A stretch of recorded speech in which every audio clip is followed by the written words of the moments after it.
meu nome é Larissa, tenho 34 anos, e esta é a história de como destruí minha própria vida com minhas próprias mãos. Não espero compreensão, nem perdão. Apenas preciso contar o que aconteceu, talvez como um aviso para outras pessoas que possam estar prestes a cometer os mesmos erros terríveis que cometi. Conheci Daniel quando eu tinha 24 anos. Ele era tudo o que qualquer mulher poderia desejar. Trabalhador, dedicado, gentil e profundamente apaixonado por mim. Construímos uma vida juntos ao longo de 10 anos. Ele trabalhava como engenheiro civil em uma empresa de médio porte, enquanto eu gerenciava uma boutique no centro da cidade. Tínhamos uma casa confortável em um bairro tranquilo, 2 carros, viagens anuais e, pelo menos na superfície, um casamento invejável. Mas a rotina começou a me sufocar. Não foi culpa de Daniel. Percebo isso agora. O problema estava dentro de mim. Eu me sentia entediada, invisível, como se minha vida tivesse se tornado uma repetição interminável dos mesmos dias. Daniel trabalhava muito. Chegava em casa cansado, jantávamos em silêncio na maioria das vezes, assistíamos televisão e íamos dormir. Os finais de semana eram previsíveis. Mercado no sábado de manhã, almoço na casa de meus sogros, talvez um cinema à noite. Eu ansiava por emoção, por sentir-me viva novamente. E foi exatamente nesse momento de vulnerabilidade que Rodrigo entrou na minha vida. Rodrigo era representante comercial e visitava minha loja regularmente. Tinha 29 anos, um sorriso sedutor e aquela confiança arrogante que algumas mulheres acham irresistível. Ele flertava descaradamente comigo, fazia comentários sobre minha aparência, sobre como eu era desperdiçada em uma vida comum. No começo eu simplesmente ria, lisonjeada pela atenção, mas mantendo uma distância profissional. Até que um dia não mantive mais. Foi durante uma feira de negócios em São Paulo. Daniel não pôde me acompanhar por causa de um projeto urgente no trabalho. Rodrigo estava lá representando uma das marcas que eu vendia. Jantamos juntos para discutir negócios. O vinho fluiu. As risadas vieram fácil. E quando ele colocou sua mão sobre a minha na mesa, eu não a retirei. Naquela noite traí meu marido pela primeira vez.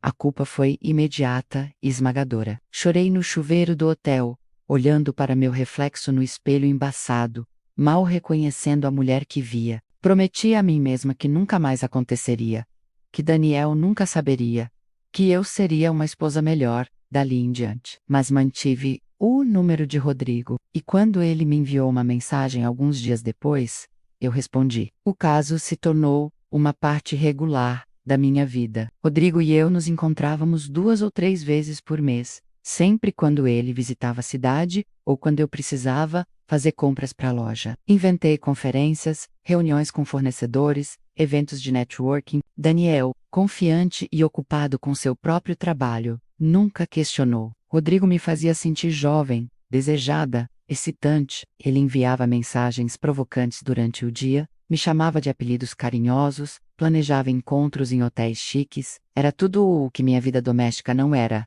Imprevisível, apaixonado, proibido. Comecei a me distanciar emocionalmente de Daniel. Quando ele tentava iniciar conversas, eu estava no celular. Quando ele sugeria um fim de semana romântico, eu inventava desculpas. Quando ele me tocava à noite, eu fingia estar cansada. Nosso casamento estava morrendo. E eu era a única responsável, mas estava cega demais para perceber ou me importar. Rodrigo começou a plantar sementes na minha cabeça. Você merece mais que isso, ele dizia. Daniel Tepran te impede de ser quem você realmente é. Ele pintava um quadro de uma vida nova, excitante, livre. Começou a sugerir que eu deixasse Daniel, que nós poderíamos estar juntos de verdade. A ideia era absurda, inicialmente. Eu tinha uma vida construída com Daniel, uma casa, finanças compartilhadas, uma reputação na comunidade. Mas quanto mais Rodrigo falava, mais a ideia parecia não apenas possível,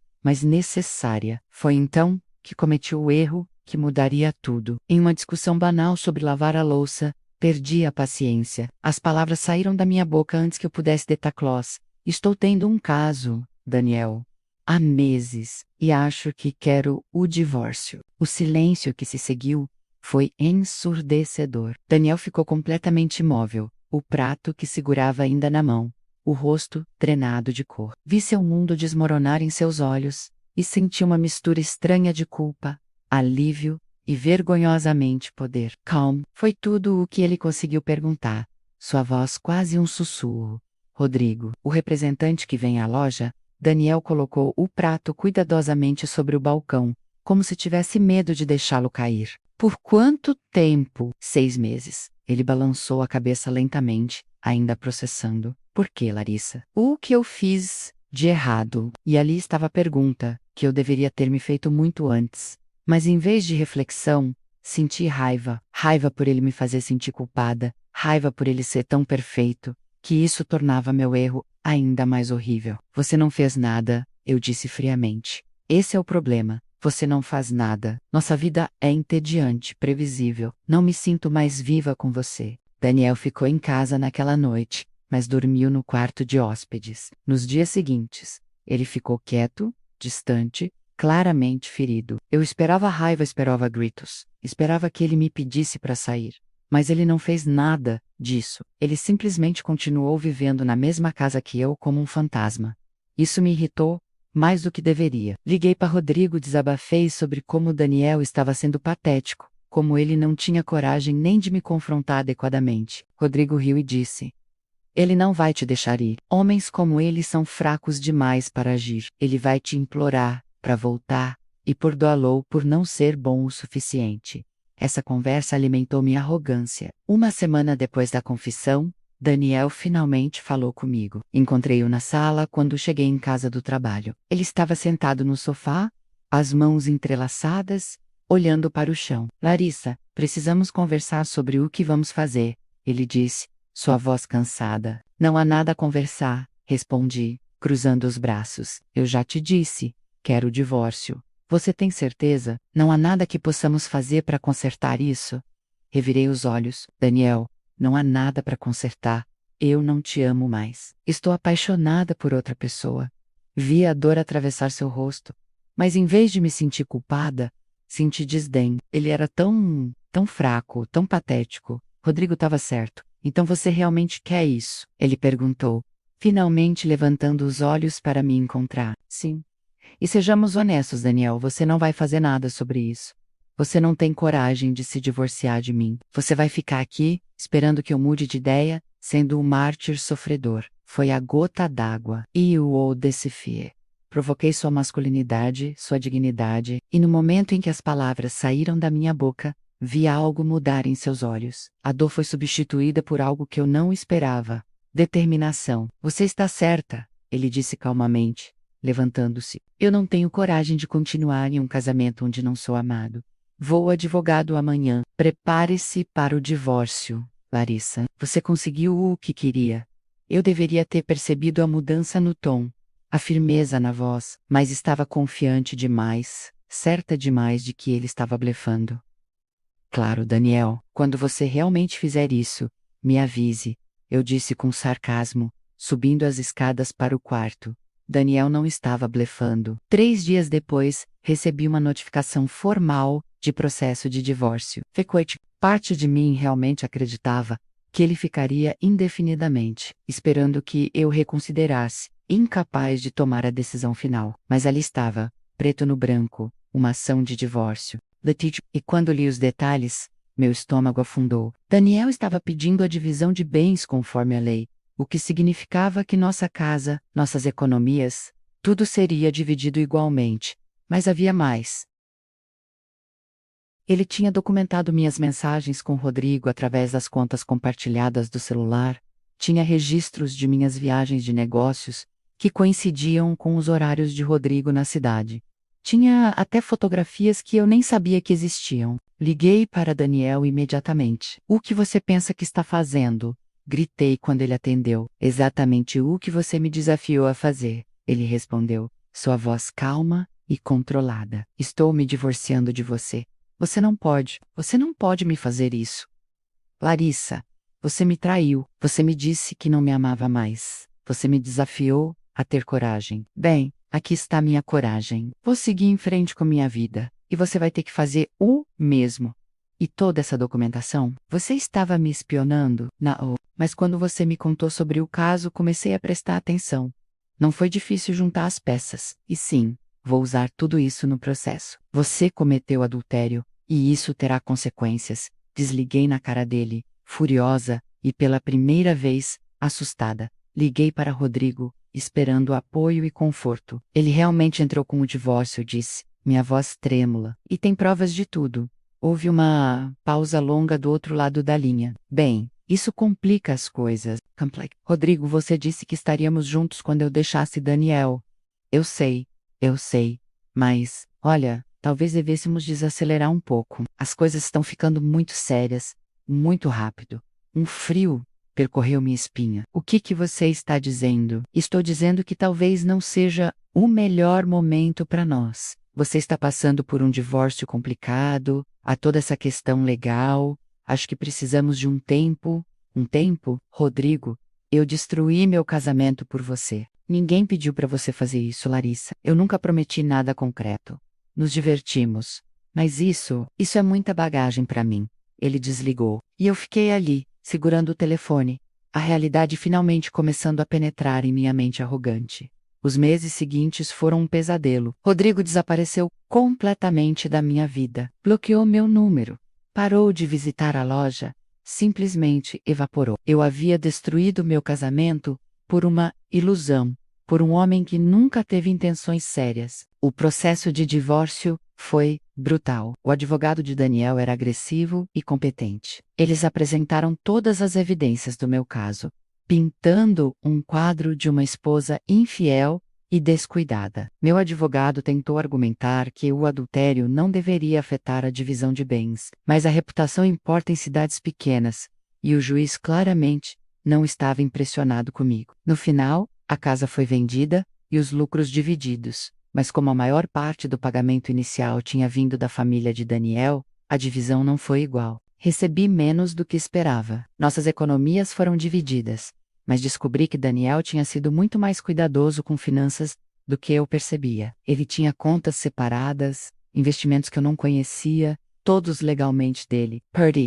Não consegui manter os pagamentos do aluguel sozinha, e as vendas caíram drasticamente quando a história da minha infidelidade se espalhou pela comunidade. Clientes que eram amigas pararam de vir. Fornecedores começaram a me tratar friamente. Em uma cidade pequena, a reputação é tudo, e a minha estava arruinada. Tive que me mudar para um apartamento pequeno, do outro lado da cidade. Consegui um emprego como vendedora em uma loja de departamentos, ganhando uma fração do que costumava ganhar. Meus amigos, que eram, em sua maioria, amigos do casal, ficaram do lado de Daniel. Fui desinvitada de eventos sociais, excluída de grupos de mensagens, essencialmente ostracizada. Minha família ficou desapontada e envergonhada. Minha mãe chorou quando soube da verdade. Meu pai mal falava comigo. Eles sempre adoraram Daniel, o viam como um filho, e eu havia jogado tudo fora. Enquanto isso, Daniel prosperou. Ele recebeu uma promoção no trabalho logo após o divórcio, assumindo um cargo de gerência que vinha com um aumento salarial significativo. Comprou uma casa nova, moderna e bonita, em um bairro ainda melhor que o anterior. Comecei a ver fotos dele nas redes sociais, sorrindo em eventos sociais, cercado de amigos, claramente seguindo em frente. E então, cerca de um ano após o divórcio ser finalizado, vi a foto que quebrou qualquer resquício de orgulho que ainda me restava. Daniel, com uma mulher linda, abraçados, ambos sorrindo, genuinamente. A legenda dizia simplesmente: novo começo. Ela era tudo o que eu não era. Gentil, segundo os comentários, profissional de sucesso e, claramente, alguém que o valorizava. Os comentários na foto eram efusivos, todos os nossos antigos amigos celebrando sua felicidade, desejando-lhe o melhor. Ninguém mencionou meu nome, mas a mensagem era clara.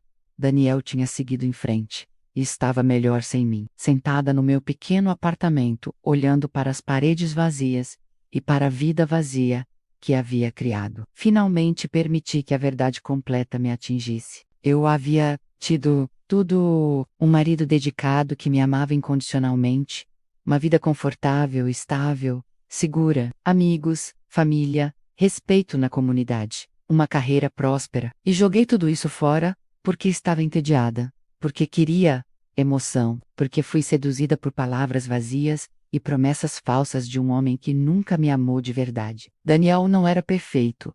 Nosso casamento não era perfeito, mas ele era real. Ele era leal, trabalhador, honesto. Ele construiu uma vida comigo, planejou um futuro comigo, me amou através de meus defeitos. E eu retribuí com traição, desrespeito e crueldade. O pior era perceber que eu não apenas o havia traído fisicamente, mas emocionalmente também. Eu o fiz se sentir inadequado, pequeno, indigno, e o provoquei.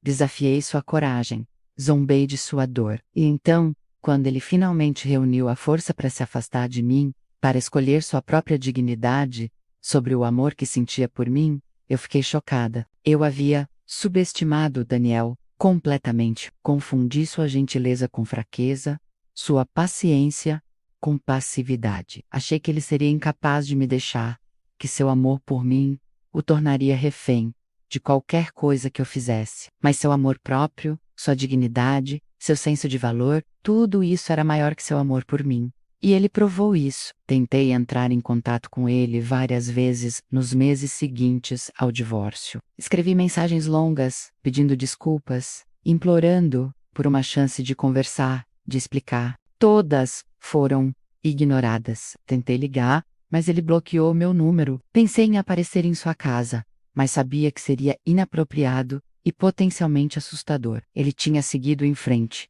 completamente, e eu estava presa no passado, nas consequências de minhas escolhas terríveis. Comecei terapia, finalmente, cerca de 18 meses após o divórcio. Não porque achasse que poderia consertar as coisas com Daniel, mas porque precisava entender por que havia destruído minha própria vida. As sessões foram dolorosas. Minha terapeuta me ajudou a ver padrões em meu comportamento, uma tendência a culpar circunstâncias externas por minha infelicidade, uma necessidade de validação externa, uma incapacidade de apreciar o que eu tinha até perdê-lo. Ela me ajudou a entender que o tédio em meu casamento era tanto minha responsabilidade quanto de Daniel, e que eu poderia ter abordado isso através de comunicação, terapia de casal, ou simplesmente investindo mais esforço, em vez de procurar uma saída através de traição. Aprendi que emoção e paixão vêm e vão em relacionamentos de longo prazo. O que importa é o compromisso, a parceria, o respeito mútuo. Daniel ofereceu tudo isso, e eu desvalorizei porque estava procurando pelos sentimentos de borboletas no estômago, que naturalmente diminuem com o tempo. Aprendi que a arrogância é perigosa. Eu estava tão certa de que Daniel não teria coragem de me deixar. Tão confiante em meu poder sobre ele, que não vi os sinais de que estava empurrando um homem bom além de seus limites. Quando finalmente agi, foi tarde demais. Aprendi que ações têm consequências. Eu não apenas perdi Daniel, perdi minha comunidade, minha reputação, minha segurança financeira, perdi o respeito de minha família e amigos. Perdi meu senso de quem eu era. E tudo porque fiz escolhas egoístas, impulsivas, destrutivas. Mas talvez a lição mais importante que aprendi foi esta: você não pode voltar atrás. Não importa o quanto eu me arrependesse. Não importa quantas desculpas eu oferecesse. Não importa quanto eu mudasse. Daniel nunca voltaria. Esse capítulo estava fechado. E eu teria que viver com as consequências de tê-lo encerrado da maneira mais dolorosa possível. Hoje, 3 anos após o divórcio, minha vida é irreconhecível comparada ao que era. Ainda trabalho na loja de departamentos, embora tenha conseguido ser promovida a supervisora de seção. É um trabalho honesto, e aprendi a apreciá-lo, mas estou longe da independência e sucesso que uma vez tive. Moro no mesmo apartamento pequeno. Consegui decorá-lo ao longo do tempo, torná-lo mais acolhedor, mas ainda é solitário. Saio com algumas colegas de trabalho ocasionalmente, mas as amizades são superficiais. Perdi minhas amigas reais quando perdi Daniel. Tentei namorar algumas vezes, mas foi difícil. Homens que conhecem minha história ficam cautelosos, e aqueles que não conhecem eventualmente descobrem em nossa pequena cidade. Carrego a reputação de traidora, de destruidora de lares, e isso me segue aonde quer que vá. Meu relacionamento com minha família melhorou marginalmente. Minha mãe me visita uma vez por mês, e conversamos ao telefone semanalmente. Meu pai ainda é distante, mas pelo menos fala comigo nas reuniões de família. Eles nunca me perdoaram completamente. Entendo isso. Daniel se casou com aquela mulher das fotos. Vi o anúncio em um jornal local. Eles tiveram um casamento lindo, em uma vinícola, cercados de amigos e família, todos os nossos antigos amigos entre os convidados. Eu não fui convidada, obviamente. Ouço atualizações sobre ele, ocasionalmente, através de conhecidos em comum. Ele está indo bem, aparentemente, feliz em seu novo casamento, próspero em sua carreira, vivendo a vida que ele merece. E eu fico genuinamente feliz por ele, mesmo que doa saber que eu poderia ter feito parte dessa vida se não tivesse sido tão insensata. Há momentos em que a culpa e o arrependimento são quase insuportáveis. Noites em que me pergunto como minha vida teria sido diferente se eu tivesse feito escolhas diferentes, se tivesse valorizado o que tinha, se tivesse sido uma pessoa melhor. Mas esses momentos são cada vez menos frequentes à medida que o tempo passa. Aprendi a viver com as consequências de minhas ações. Aprendi que algumas coisas, uma vez quebradas, não podem ser consertadas. Aprendi que arrependimento é uma carga pesada, mas necessária para aqueles de nós que cometem erros terríveis. Compartilho esta história não em busca de simpatia ou perdão. Não mereço nenhum dos dois. Compartilho porque, em algum lugar, pode haver alguém em uma situação semelhante à minha, alguém tentado o atrair, alguém entediado em seu casamento, alguém considerando jogar fora uma boa coisa por uma ilusão excitante. Para essa pessoa, eu digo, pense 2 vezes. Pense 10 vezes. Pense sobre as consequências reais, não apenas as que você imagina em sua fantasia romântica. Se você está infeliz em seu casamento, comunique-se. Procure terapia. Invista esforço em reconectar-se com seu parceiro. Mas não traia. A traição não resolve nada. Só destrói tudo. Se você está tentado por outra pessoa, pergunte-se se essa tentação vale perder tudo o que você construiu. Porque muito provavelmente ela não vale. E se você realmente não ama mais seu parceiro e quer sair, saia com honra. Termine o relacionamento antes de começar outro. Seu parceiro merece essa dignidade básica, e você merece não carregar o peso da traição pelo resto de sua vida. Eu traí meu marido. Desafiei-o a se divorciar de mim, certa de que ele não teria coragem. E quando ele provou que eu estava errada, perdi tudo. Meu casamento, minha casa, meu negócio, meus amigos, minha reputação, minha família e meu respeito próprio. Daniel seguiu em frente e encontrou a felicidade que merecia. Eu fiquei presa nas ruínas que criei. Essa é a minha realidade, e terei que viver com ela para sempre. Que minha história sirva como um aviso. Arrogância, traição e falta de respeito têm consequências reais e devastadoras. Aprenda com meus erros. Não repita-os, porque uma vez que você perde tudo, não há como voltar atrás. E o arrependimento, não importa quão profundo, não pode consertar o que foi destruído. Esta é minha história. Esta é minha destruição. E eu não tenho ninguém para culpar, além de mim mesma.